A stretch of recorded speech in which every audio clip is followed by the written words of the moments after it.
Assalamualaikum warahmatullahi wabarakatuh. Yang kami hormati dosen pengampu mata kuliah dasar-dasar PAUD, Bu Fadilah Ayuning Tias MPD, dan teman-teman yang kami banggakan. Di sini saya sebagai moderator sekaligus pemateri yang akan mempresentasikan materi tentang pengembangan program PAUD di Indonesia. Sebelum ke pemateri, izinkan saya dan teman-teman saya memperkenalkan diri terlebih dahulu. Perkenalkan, nama saya Muhammad Feiruzabadi dan rekan saya Naila Gina. Saya Nazar Fairuz. Sebelum ke pemateri, saya akan membacakan latar belakang terlebih dahulu. Boleh di next. Pendidikan anak usia dini memiliki peran yang sangat penting dalam membangun dasar perkembangan anak secara menyeluruh. Masa kecil yang sering disebut sebagai periode emas atau golden age adalah waktu yang sangat sensitif di mana potensi anak berkembang dengan pesat.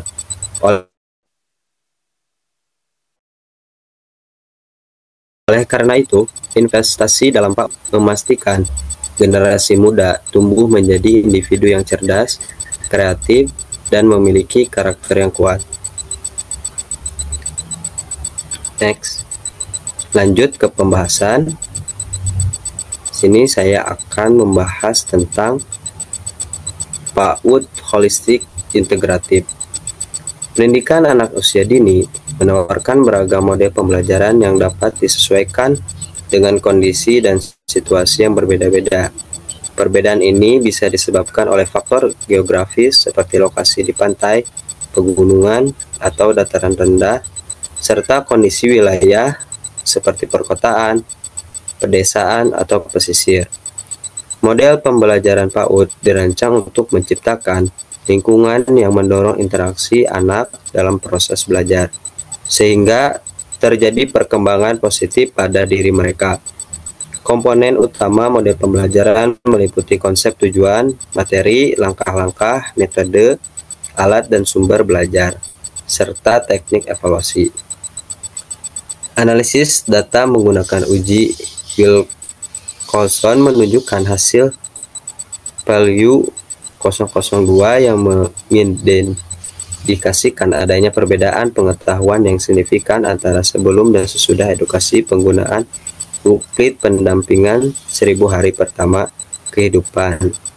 Suntik pada balita di Indonesia tidak disebabkan oleh satu faktor tunggal pada satu tahap pertumbuhan saja, melainkan oleh berbagai faktor yang saling berkaitan dan berkelanjutan selama 1000 HPK, dimulai dari konsepsi hingga usia balita 2 tahun. Pada periode ini, berbagai masalah kesehatan dapat muncul, terutama terkait praktik pengasuhan yang kurang optimal, seperti anemia dan kurangnya energi kronis.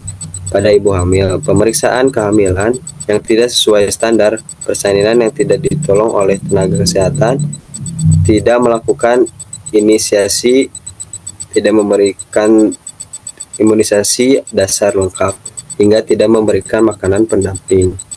Semua siklus permasalahan tersebut terjadi pada 1000 HPK anak.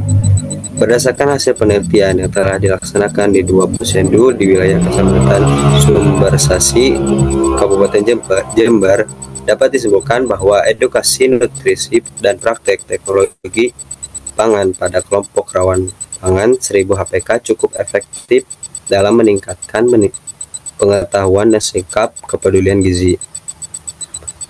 Permasalahan gizi yang sama dapat berbeda penyebabnya, sehingga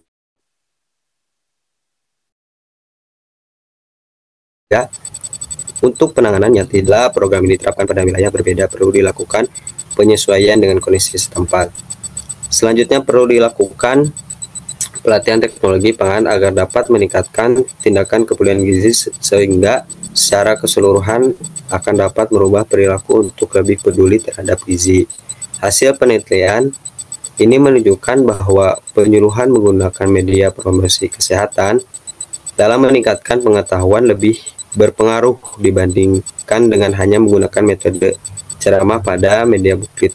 Mempengaruhi pengetahuan responden mencapai 62%. Disarankan kepada para tenaga kesehatan maupun pemerintah untuk mengembangkan media promosi kesehatan dengan mengkombinasikan metode ceramah diskusi dengan menggunakan media bukit. Next. Kedua, PAUD berbasis reguler. Perkembangan karakter entrepreneur pada anak-anak di kelas inklusi, pendidikan anak usia dini, peningkatan kesadaran dan pemahaman tentang konsep-konsep kewirausahaan pada anak-anak di kelas. Melalui kegiatan proyek kewirausahaan anak-anak di kelas dapat meningkatkan kesadaran tentang arti penting kewirausahaan dalam kehidupan mereka.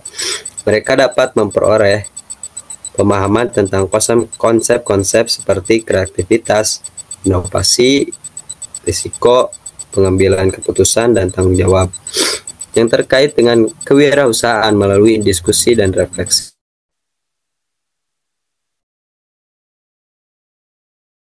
Anak-anak dapat mulai menginternalisasikan pengembangan keterampilan sosial seperti kerjasama, negosiasi, dan kepemimpinan melalui interaksi dengan teman sekelas dan anak-anak dengan kebutuhan khusus.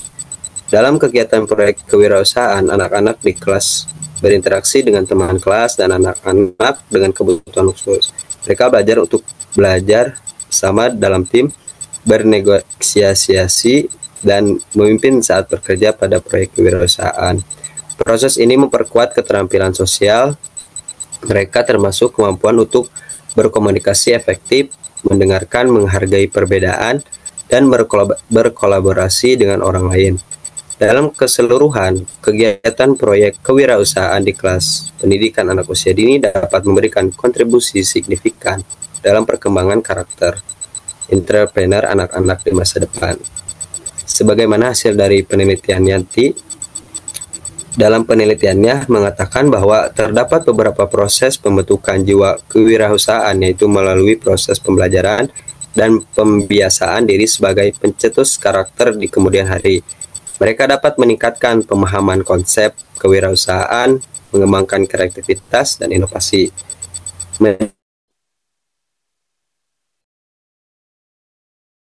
Meningkatkan kemampuan beradaptasi penting dalam konteks kewirausahaan.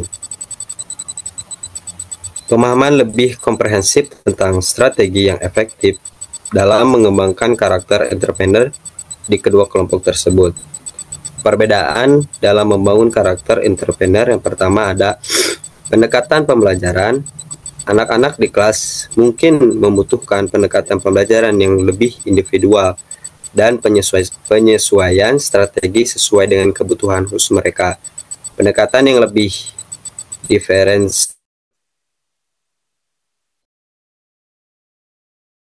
dan inklusi diperlukan dapat terlibat secara optimal dalam kegiatan kewirausahaan. Kedua, ada dukungan dan penyesuaian. Anak-anak di kelas membutuhkan dukungan tambahan dalam mengatasi hambatan dan tantangan yang mungkin timbul selama kegiatan proyek. Pendidikan perlu menyediakan penyesuaian, bimbingan, dan sumber daya yang sesuai untuk memastikan bahwa semua anak dapat berpartisipasi secara efektif dan mengembangkan karakter entrepreneur mereka. Persamaan dalam membangun karakter entrepreneur. Yang pertama, pengembangan kreativitas dan inovasi baik di kelas inklusi maupun reguler. Kegiatan proyek kewirausahaan memberikan kesempatan bagi anak-anak untuk mengembangkan kreativitas dan inovasi melalui eksplorasi ide-ide baru dan pendekatan yang output box. Mereka diajak untuk berpikir kritis, mereka mencari solusi dan mengaplikasikan ide-ide kreatif dalam pengembangan produk atau solusi. Kedua, ada pemecahan masalah. Anak-anak di kedua kelompok memiliki kesempatan untuk belajar dan mengembangkan keterampilan pemecahan masalah dalam konteks kewirausahaan. Yang ketiga, ada keterampilan peran sosial, baik di kelas inklusi maupun reguler. Kegiatan proyek kewirausahaan melibatkan kerjasama, negosiasi, dan keterampilan kepemimpinan. Yang ketiga, boleh next. Yang ketiga ada PAUD berbasis full day dini. Di era modern ini memiliki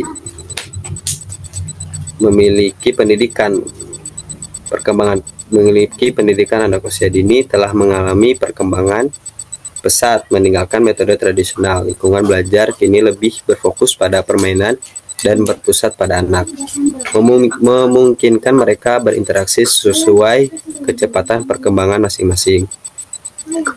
Full Day School adalah program sekolah yang menawarkan waktu belajar lebih lama dibandingkan sekolah reguler.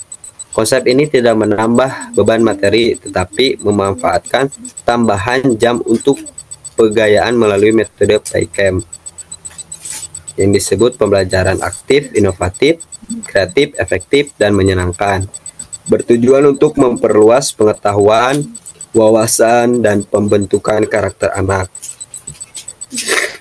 Menurut Baharudin, mendefinisikan Full Day School sebagai program pembelajaran sepanjang hari dari pukul 6.45 hingga pukul 15.00 dengan istirahat setiap 2 jam dan jadwal kegiatan terstruktur. Sementara itu, Half Day School adalah program reguler dengan pembelajaran dan dari pagi hingga siang tanpa program tambahan khusus. Manfaat Full Day School yang dilaporkan oleh Langfoot dan Santo meliputi: pertama, prestasi akademik yang lebih tinggi,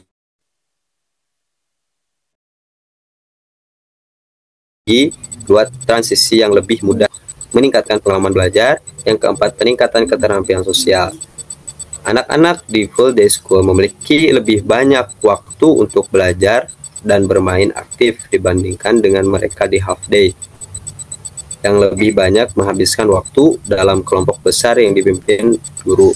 Hal ini menegaskan bahwa tambahan waktu di Full Day School dimanfaatkan untuk memberikan stimulasi yang lebih besar kepada anak. Selain itu, Full Day School memberikan lebih banyak kesempatan bagi anak untuk berinteraksi, bekerjasama, dan mengembangkan keterampilan sosialisasi. Terlepas dari pilihan Full Day School dan Half Day School, minat, kebutuhan, dan tahap perkembangan anak harus menjadi pertimbangan utama orang tua. Kedua program memiliki kelebihan masing-masing dan dapat dipilih sesuai dengan situasi dan kondisi keluarga. Yang terpenting, peran serta dan keterlibatan orang tua dalam pengasuh anak adalah kunci untuk mendukung program-program yang meningkatkan perkembangan dan kebutuhan anak. Keempat, boleh next. PAUD berbasis inklusi. PAUD berbasis inklusi adalah sistem pendidikan yang memastikan semua anak, termasuk anak-anak dengan kebutuhan khusus, dapat belajar bersama dalam lingkungan yang sama, mengakui keunikan setiap anak dan hak mereka atas pendidikan berkualitas tanpa diskriminasi. Dalam konteks pertumbuhan dan perkembangan anak, PAUD inklusi menekankan pemahaman keunikan setiap anak, menyediakan stimulasi yang sesuai dengan kebutuhan perkembangan, dan mendukung perkembangan sosial emosional, terutama bagi anak-anak dengan kebutuhan khusus.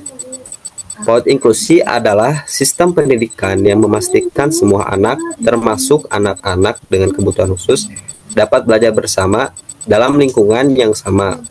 Pendekatan ini mengakui bahwa setiap anak unik dan memiliki hak untuk mendapatkan pendidikan yang berkualitas tanpa diskriminasi. Keterkaitan dengan pertumbuhan dan perkembangan anak. Pertama, memahami keunikan setiap anak.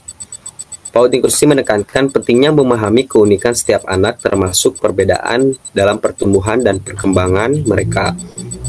Kedua, menyediakan stimulasi yang sesuai. PAUD inklusi berupaya menyediakan stimulasi yang sesuai dengan kebutuhan perkembangan setiap anak.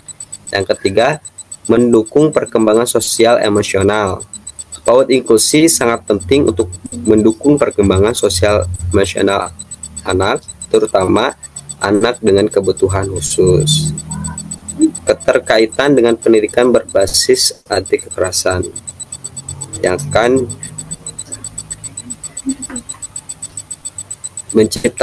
yang pertama, menciptakan lingkungan yang aman dan inklusif. PAUD inklusi dan pendidikan berbasis anti kekerasan memiliki tujuan yang sama, yaitu menciptakan lingkungan yang aman dan inklusif bagi semua anak.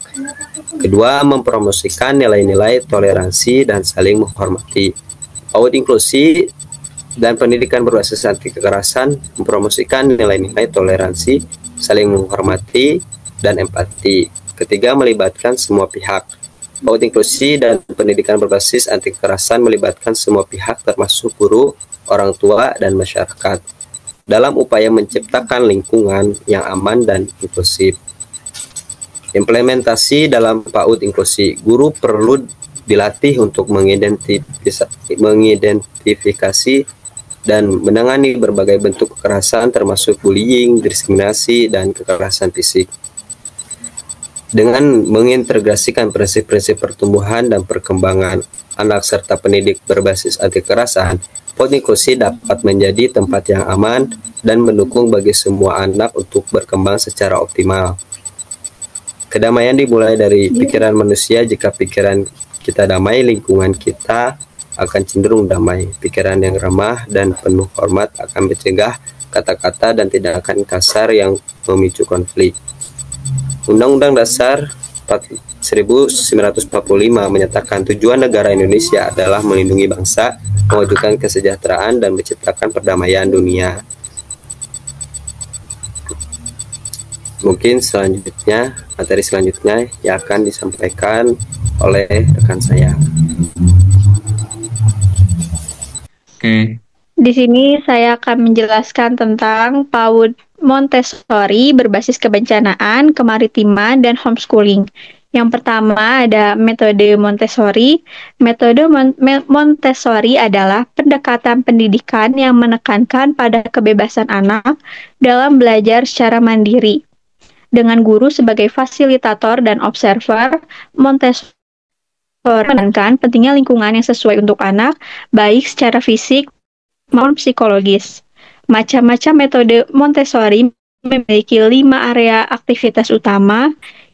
Yang pertama, keterampilan hidup ialah mengajarkan kemandirian melalui kegiatan sehari-hari seperti mencuci piring, mengancingkan baju, dan menyapu. Yang kedua ada sensorial, mengembangkan panca indera anak dengan kegiatan seperti membedakan warna, bentuk, dan tekstur.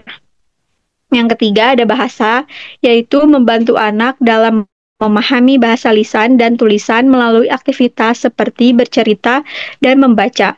Yang keempat ada matematika, yaitu mengajarkan konsep angka dengan alat bantu konkret seperti spindle box dan kartu angka.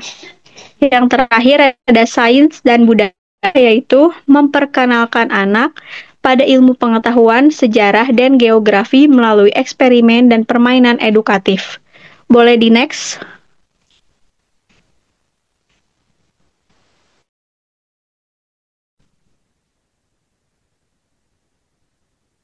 Baik, di sini ada contoh implementasi dulu dari metode Montessori, yaitu menggunakan peralatan seperti soundbox untuk belajar membedakan suara.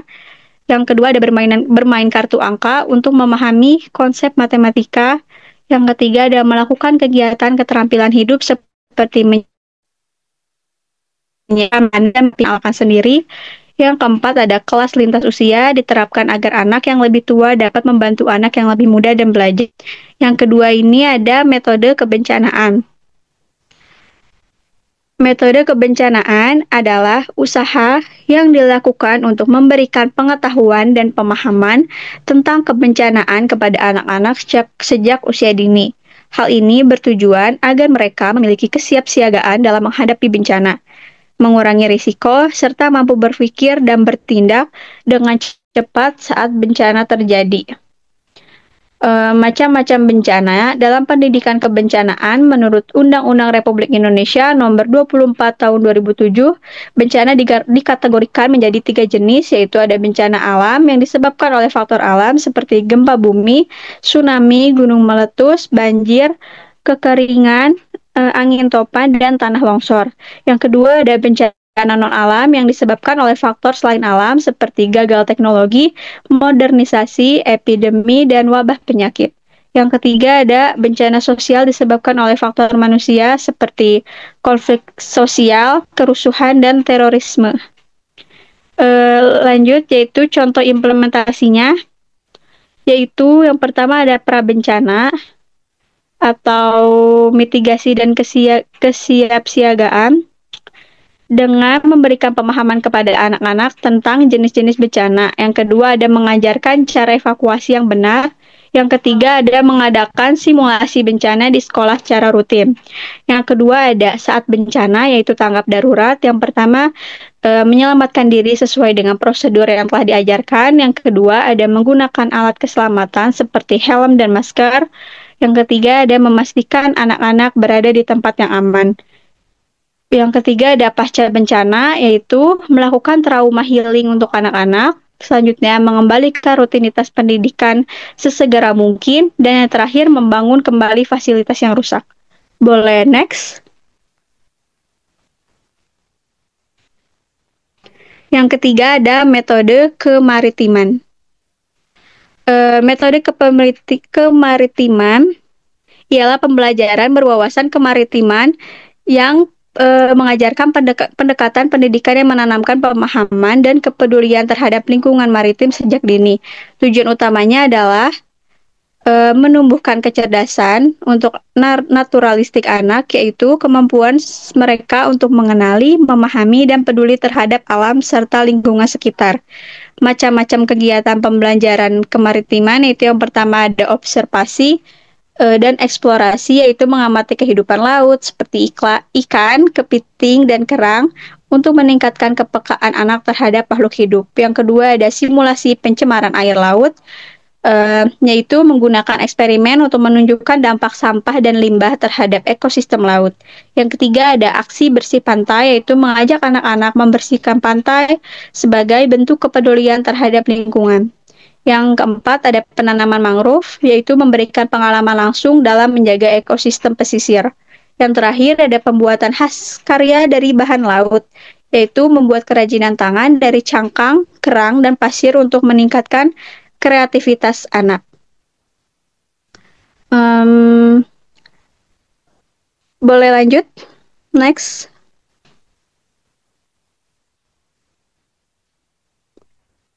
Yang terakhir ada metode homeschooling, yaitu homeschooling adalah model pendidikan alternatif di mana keluarga bertanggung jawab langsung atas pendidikan anak dengan menggunakan rumah sebagai basis utama pembelajaran.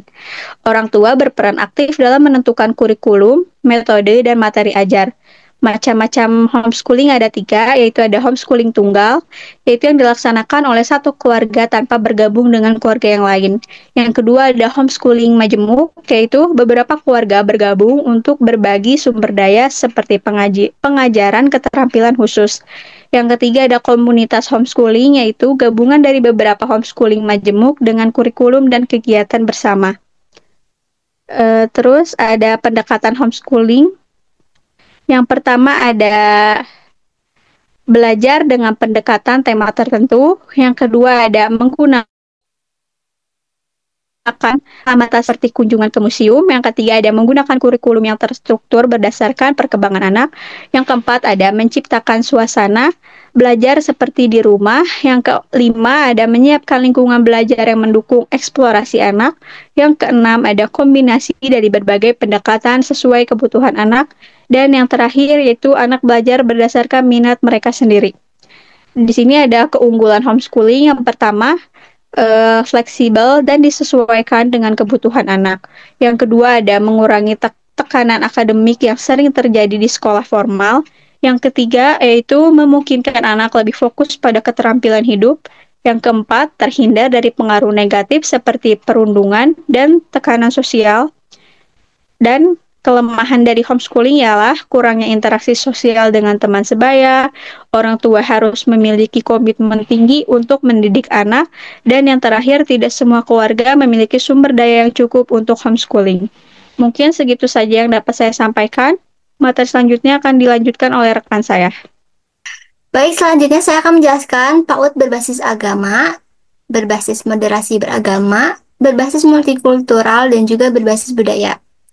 Langsung saja yang pertama yaitu PAUD berbasis agama. PAUD berbasis agama itu menjadi fondasi awal bagi seorang anak atau bagi pendidikan anak itu, atau sebagai fondasi awal pendidikan karakter bagi seorang anak. Nah, PAUD sendiri itu merupakan suatu lembaga untuk seorang anak yang mengintegrasikan nilai-nilai ataupun ajaran agama, baik itu dalam kurikulum maupun kegiatan sehari-hari. Nah, tentu PAUD berbasis agama ini memiliki tujuan utama. Tujuan yang paling utamanya yaitu untuk menanamkan fondasi keimanan, moral, dan juga karakter yang kuat untuk anak sejak usia dini. Nah, di dalam PAUD berbasis agama ini tentu memiliki ciri khas atau ciri yang harus kita ketahui. Nah, yang pertama yaitu ada integrasi nilai agama. Nah, di dalam integrasi nilai agama ini, ciri yang pertama yaitu adanya nilai-nilai agama yang diintegrasikan dalam setiap aspek pembelajaran gitu. Bisa mulai dari pembiasaan doa, baik sebelum maupun sesudah kegiatan. Kemudian ada juga cerita-cerita keagamaan, dan juga praktik ibadah yang sederhana. Kemudian selain itu juga ada pendidikan keimanan, pendidikan akhlak, pendidikan intelektual, dan juga pendidikan psikologis. Nah, jadi ketika belajar gitu, kita tidak hanya mengutamakan anak tuh bermain sambil belajar gitu, tapi juga kita harus memperhatikan pendidikan keimanannya, pendidikan akhlaknya, intelektualnya, maupun psikologisnya gitu. Nah, selanjutnya ciri khas yang kedua yaitu lingkungan yang kondusif. Nah, tentu lingkungan yang kondusif itu memiliki pengaruh ya, teman-teman. Nah, jadi ciri khasnya itu yaitu dapat menciptakan lingkungan yang aman, yang nyaman, dan penuh kasih sayang sesuai dengan nilai-nilai agama. Kemudian selain itu juga ada menekankan pada pembentukan karakter anak melalui keteladanan guru dan orang tua. Nah, jadi kita sebagai pendidik atau sebagai guru di sekolah, kita harus menekankan nih pembentukan karakter anak gitu melalui melalui perilaku kita gitu, perilaku kita, sikap kita di sekolah. Tentu tidak hanya untuk guru ya, tapi orang tua juga punya peran di sini. Kita bekerja sama, baik itu guru maupun orang tua, kita harus bekerja sama. Nah, kemudian di ciri yang ketiga yaitu adanya pengembangan karakter.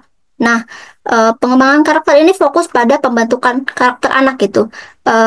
Karakter yang seperti apa sih? Nah, menurut saya pribadi gitu, ada karakter yang utama gitu, yaitu membentuk anak supaya menjadi anak yang jujur, bertanggung jawab, toleran, dan juga peduli terhadap sesama gitu. Nah, selain itu juga anak itu membiasakan atau kita tuh membiasakan anak untuk berperilaku sesuai dengan ajaran agama dalam kehidupan sehari-hari. Jadi menyesuaikan gitu, menyesuaikan apa yang ada dalam suatu agama yang dianut oleh anak tersebut gitu. Jadi sesuai dengan kepercayaan masing-masing gitu. Nah, tadi itu adalah 3 ciri khas dari PAUD ya, PAUD berbasis agama. Nah, selain ciri khas juga ada peran penting PAUD berbasis agama. Ada 3 teman-teman. Yang pertama yaitu membangun fondasi keimanan. Nah, di dalam membangun fondasi keimanan, kita tuh kan berarti awalan mengenalkan keimanan kepada anak gitu. Bagaimana gitu? Contoh sederhananya yaitu menanamkan kecintaan kepada Tuhan sejak usia dini. Jadi kita mengenalkan siapa sih Tuhan kita gitu, siapa yang menciptakan kita gitu kan. Nah, tentu teman-teman kan kita hidup di negara Indonesia ya, beragam kepercayaan gitu teman-teman. Kita kalau misalnya di Islam sendiri gitu, kita mengenalkan, oh Tuhan kita adalah Allah gitu, yang menciptakan kita adalah Allah gitu teman-teman. Nah yang selanjutnya selain menanamkan kecintaan kita kepada Tuhan gitu, kita harus mengenalkan anak pada dasar-dasar ajaran agama gitu. Nah, contoh sederhananya kita mengenalkan rukun Islam dan rukun iman gitu. Nah, dua hal itu termasuk yang sangat mudah gitu ya, mudah diajarkan kepada anak-anak gitu teman-teman. Jadi kita walaupun misalnya anak belum mengerti, setidaknya kita memberitahu gitu bahwa ada dalam Islam itu ada rukun iman, ada juga rukun Islam gitu. Nah, yang kedua yaitu membentuk karakter yang mulia. Membentuk karakter yang mulia. Di dalam membentuk karakter yang mulia, kita tuh membiasakan anak untuk berperilaku baik dan menjauhi perbuatan buruk tentu ya. Jadi kita tuh harus membiasakan anak dapat agar dapat membedakan mana yang baik dan mana yang buruk gitu. Nah, kemudian ada juga mengembangkan nilai-nilai moral dan etika yang kuat. Nah, selanjutnya yang ketiga yaitu mempersiapkan generasi yang mempersiapkan generasi yang berkualitas, teman-teman. Nah, jadi kita tuh harus bisa membentuk generasi yang cerdas, beriman, dan juga berakhlak mulia, teman-teman. Kemudian juga menciptakan generasi yang mampu berkontribusi positif bagi masyarakat. Nah, nantinya ketika kita bisa membentuk generasi yang cerdas, beriman, juga berakhlak mulia, nantinya generasi tersebut akan mampu gitu berkontribusi dalam masyarakat gitu, berkontribusi baik ya tentu. Jadi kita jangan berpikir bahwa masih anak-anak gitu kan nggak bisa berkontribusi. Nah itu salah ya teman-teman. Jadi kita harus membiasakan bahwa sebaik mungkin kita harus menciptakan gitu, membentuk generasi yang cerdas, beriman, dan berakhlak mulia gitu. Nah, jadi itu adalah PAUD berbasis agama ya teman-teman. Jadi seperti yang sudah saya jelaskan, baik itu ciri maupun peran penting PAUD itu tuh berlaku bagi semua agama ya teman-teman. Tidak hanya untuk satu agama, tapi berlaku untuk semua agama. Nah, tetapi disesuaikan dengan ajaran-ajaran yang dianutnya gitu teman-teman. Nah, selanjutnya ada PAUD berbasis moderasi beragama. Nah, teman-teman di sini kan ada moderasi beragama ya teman-teman. Jadi ya kita udah tahu lah ya moderasi beragama itu apa gitu kan. Nah, PAUD berbasis moderasi beragama sendiri itu untuk mewujudkan masyarakat yang moderat. Nah, kemudian kita akan perlu menanamkan nilai-nilai moderasi ya sejak dini. Nah, kemudian penanaman nilai-nilai moderasi sejak dini pada anak-anak itu memiliki peran yang krusial atau peran yang penting gitu. Peran yang sangat penting. Nah, proses ini tuh bukan sekedar mengajarkan toleransi, tetapi juga merupakan instrumen penting dalam pendidikan karakter bagi seorang anak gitu. Nah, menurut Hamdi Yusliani sendiri, dalam upaya tazkiyah al-nafs, yaitu pembentukan karakter itu penyucian diri dari hal-hal tercela yang dapat merugikan diri sendiri dan orang lain. Nah, di dalam PAUD berbasis agama ini, berbasis moderasi beragama ini, tentu ada 3 aspek yang harus kita perhatikan. Yang pertama yaitu pemahaman sikap atau moral knowing, kemudian ada penghayatan moral feelings, dan juga penerapan dalam kehidupan sehari-hari atau disebut moral action. Nah teman-teman, sebagai seorang pendidik maupun orang tua, kita harus memperhatikan nih 3 aspek yang tadi sudah saya sebutkan gitu, karena aspek ini tuh menekankan pentingnya masa awal kehidupan dalam membentuk karakter anak gitu. Jadi balik lagi sebagai fondasi ya teman-teman, sebagai fondasi karakter seorang anak. Nah, oleh karena itu penting ya untuk kita memperkenalkan mereka pada keragaman yang ada di Indonesia gitu ya khususnya ya. Nah, dengan demikian gitu kan, pendidikan karakter ini dapat diwujudkan melalui penanaman nilai-nilai moderasi pada anak usia dini, sehingga mereka dapat tumbuh menjadi individu yang berkarakter baik, yang sudah mengenal keberagaman dan juga sudah mengenal betapa pentingnya toleransi yang harus di apa namanya, yang harus dilaksanakan, yang harus dilaksanakan gitu ya teman-teman. Oke, langsung saja ya teman-teman, langsung ke yang selanjutnya, PAUD berbasis multikultural. Nah, di sini ya teman-teman, sebenarnya materinya tuh nyambung ya teman-teman, nyambung kepada keberagaman gitu. Nah, tetapi ini khususnya untuk multikultural dan moderasi beragama. Kan moderasi beragama itu fokus hanya pada agama saja gitu kan. Bagaimana seorang anak mengenal bahwa uh, ada bermacam-macam kepercayaan gitu. Nah, tetapi kalau di multikultural itu cangkupannya lebih luas. Uh, ada keberagaman suku, budaya, dan lain sebagainya gitu. Nah, lembaga pendidikan anak usia dini atau lembaga PAUD ini menjadikan pendidikan multikultural itu sebagai fokus utama dalam kegiatan belajar mengajar gitu. Karena hal ini didasari oleh negara kita sendiri, di mana negara kita itu adalah negara dengan masyarakat majemuk yang sangat beragam gitu, baik itu budaya, suku, etnis, agama, bahasa, maupun ciri fisik gitu kan teman-teman. Nah, pendidikan berbasis multikultural ini tentu memiliki tujuan. Tujuan utamanya itu mengembangkan potensi anak secara utuh dengan menanamkan nilai-nilai toleransi sejak dini.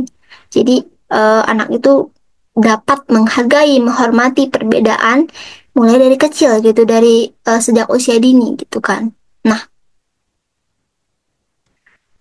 kemudian pendidikan multikultural di PAUD ini tidak hanya menjadi materi pelajaran gitu, tidak hanya menjadi materi saja gitu kan teman-teman, tetapi juga terintegrasi dalam kegiatan pembelajaran gitu. Jadi ada prakteknya gitu ya teman-teman. Nah, hal ini tuh bertujuan untuk anak itu membentuk anak memiliki pemahaman dan sikap positif terhadap perbedaan yang ada gitu. Untuk tentunya untuk menghadapi kehidupan yang beragam di masyarakat. Nah, teman-teman,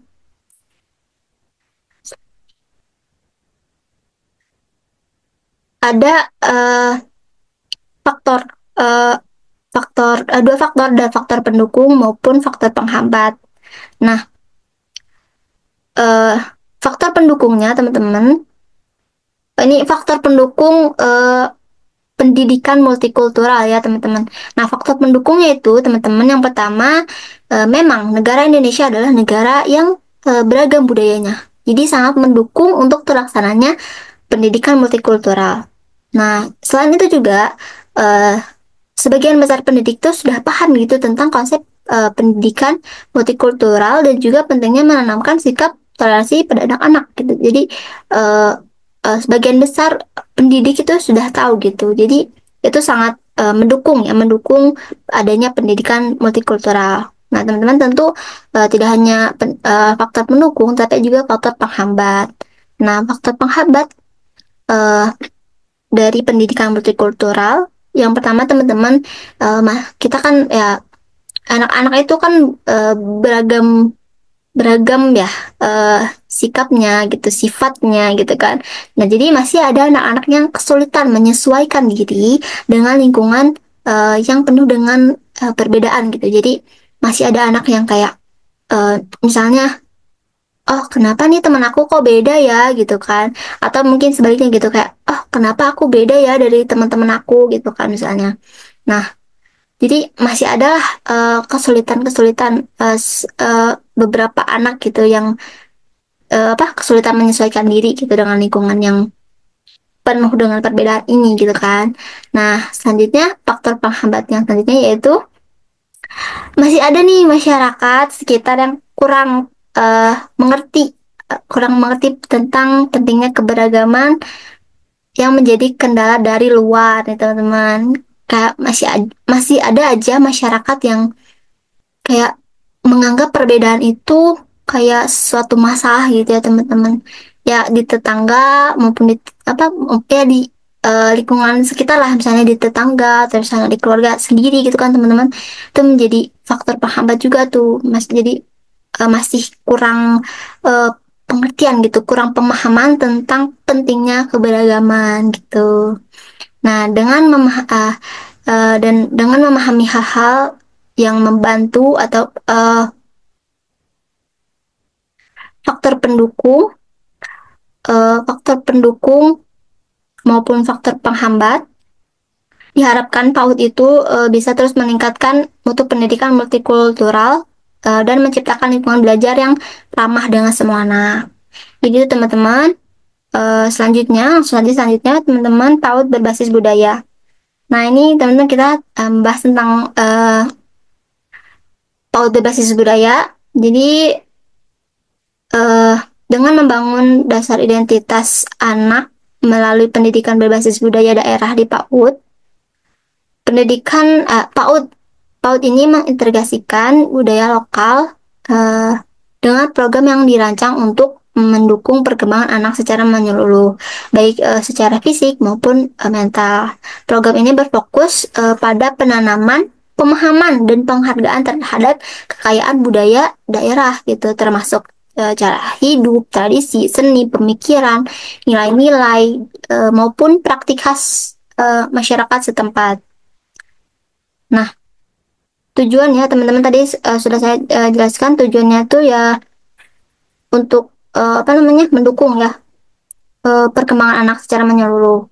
Selanjutnya ada pemetaan budaya daerah gitu. Jadi sebelum kita mengajarkan kita harus melakukan pemetaan dulu.